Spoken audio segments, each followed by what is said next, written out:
The identity of the Antichrist has long been a source of both debate and anxiety for Christians. The Bible warns that many people will be taken in by his lies or fail to recognize him for what he is. No Christian wants to be one of those who is deceived by this frightening and demonic figure. Given that the stakes are nothing more or less than a person's eternal soul, a great deal is riding on successfully identifying the Antichrist. The internet is filled with bloggers and preachers alike claiming that this political figure or that rival preacher is the Antichrist. Speculation is not confined to the depths of the web either. Innumerable churches have heard sermons warning about what the Antichrist will say, and countless Bible study groups have debated where the Antichrist will originate. The Bible is peppered with verses warning about this false prophet and alluding to the acts that will reveal him for what he truly is. The problem and source of debate comes from trying to weave dozens of cryptic remarks and prophetic hints into a clear picture.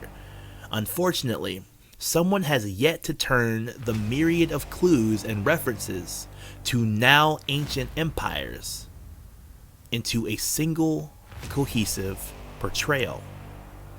This leaves Christians stuck in the same uncertainty that all the debate is attempting to clarify. That said, the continued study of the scriptures does leave us with a general idea of what the Antichrist will be like. Here are 6 signs that will hint at the Antichrist's true identity. Sign number 1, charisma. The Antichrist will sway many people to his side. The Antichrist is undeniable based on the descriptions of the Antichrist throughout the Bible.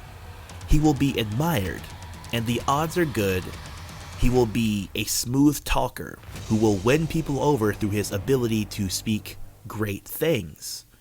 Those who follow the Antichrist will become zealous and follow him unquestioningly. They will revile and persecute those who are leery of the Antichrist or disavow him. In this regard, many believe the Antichrist will be similar to Adolf Hitler. Hitler was known to be extremely charismatic. Those who actually met him in life say that he was extremely skilled at making connections with people and saying exactly the right thing at the right time. Hitler projected a certainty that lent his opinions authority, and he had a talent for sinking his claws into a person's subconscious thoughts or desires. The Antichrist is likely to have similar gifts. He will give voice to what people believe but are reluctant to say, and in doing so, gain their utter loyalty. Sign number 2, cleverness. The Antichrist will also be clever. Daniel 11 describes the Antichrist as taking control through intrigue, and Daniel 8 says he will be a master of deception. This supports the idea of the Antichrist as something akin to a charming, clever psychopath. That calculating cleverness will help bring the Antichrist to global prominence in multiple ways. One of those ways is as a military tactician. Verses in both the book of Revelation and the book of Daniel describe the Antichrist as being a powerful military leader, an unrivaled military genius in his time, who will develop a tendency to attack when his victims feel secure. Another is the Antichrist's ability to avoid what people would see as scandalous behavior. It is said that he will not regard the desire of women, thus avoiding the common scandal of an affair. Revelation also says that the Antichrist will be given the authority to make war. His actions, violent as they will be supported by not just zealous followers, but by what the average person will recognize as legitimate authority. Sign number 3, Conqueror. The Antichrist will have the cunning to be a successful military leader. Revelation and Daniel both describe the Antichrist's military prowess, but there is a definition between being a talented tactician and being a conqueror.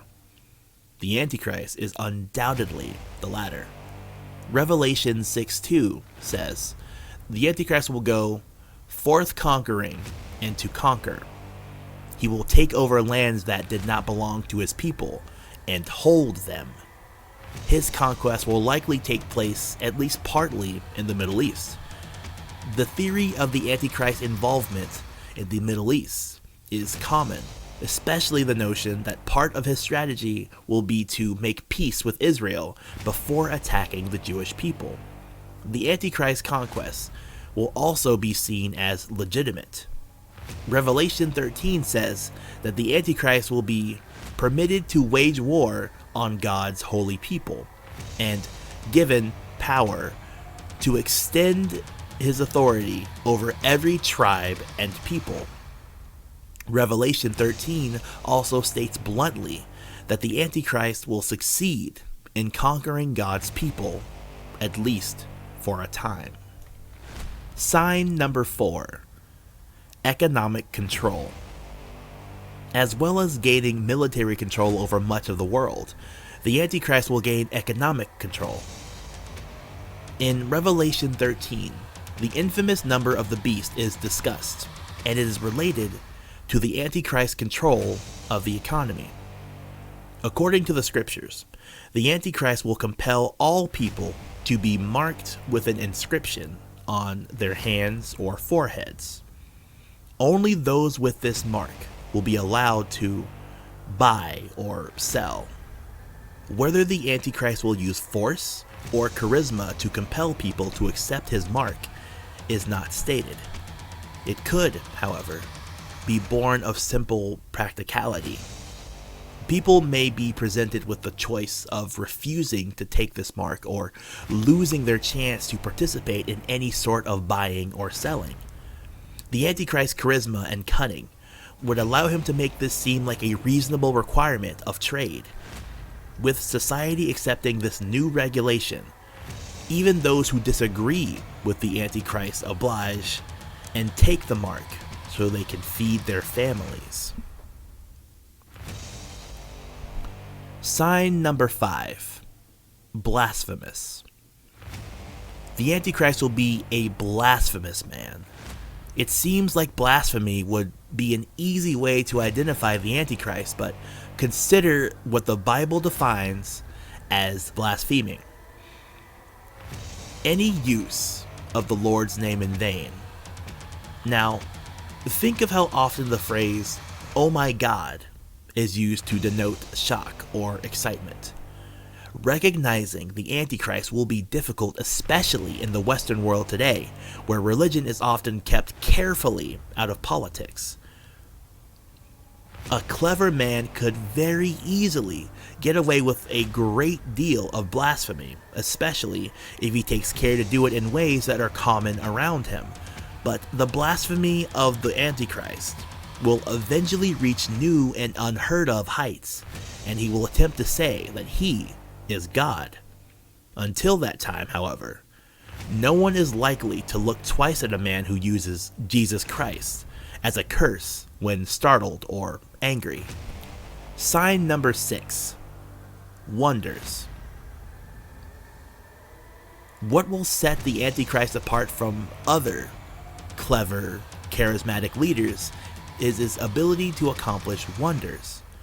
The Gospels of both Matthew and Mark warn that the Antichrist will perform miracles that convince many people that he is the Messiah returned, not Christ's enemy. In 2 Thessalonians, it is said that the coming of the Antichrist will coincide with numerous signs and marvels. One of these false miracles may give us a few physical characteristics of the Antichrist. In Revelation 13, we learn that the Antichrist will survive a deadly wound, usually attributed to a head or facial wound. This miraculous survival, or perhaps even a return from the dead, will convince many that the Antichrist is actually Jesus returned. Some link this sign with Zechariah 11:17, which calls for the Antichrist's arm to be completely withered and his right eye totally blinded. While some interpret these verses as meaning that the Antichrist will actually be blind in one eye, possibly from whatever mortal wound he survives. Others believe the verse describes a more metaphorical wound. Those familiar with the history of Hitler's rise to power know that there was a period where it looked very much like the Nazi Party was going to fade into obscurity. Revelation may be describing a time where the Antichrist loses power and support, only to regain it spectacularly, and, in returning to prominence, gain more followers than ever. Christians must be vigilant. Despite the sheer number of times the Antichrist is mentioned in the Bible, there is little that will definitively identify him before he has the world under his thrall. Christians must be vigilant and be sure to maintain a questioning attitude. The spell of charismatic men and women can be dampened through logic. After all, those who experienced Hitler's rise said that many of his speeches could be refuted by reason. Be wary of things that sound perfect, and of those who seem to have all the answers, especially in today's divisive time. Reason serves as a strong barricade to the sort of zealotry such a clever, charismatic leader will breed. Thank you for watching the 6 Signs of the Antichrist. Make sure to like this video and subscribe to this channel so you will be the first to hear our new daily messages. See you next time, and may God bless you.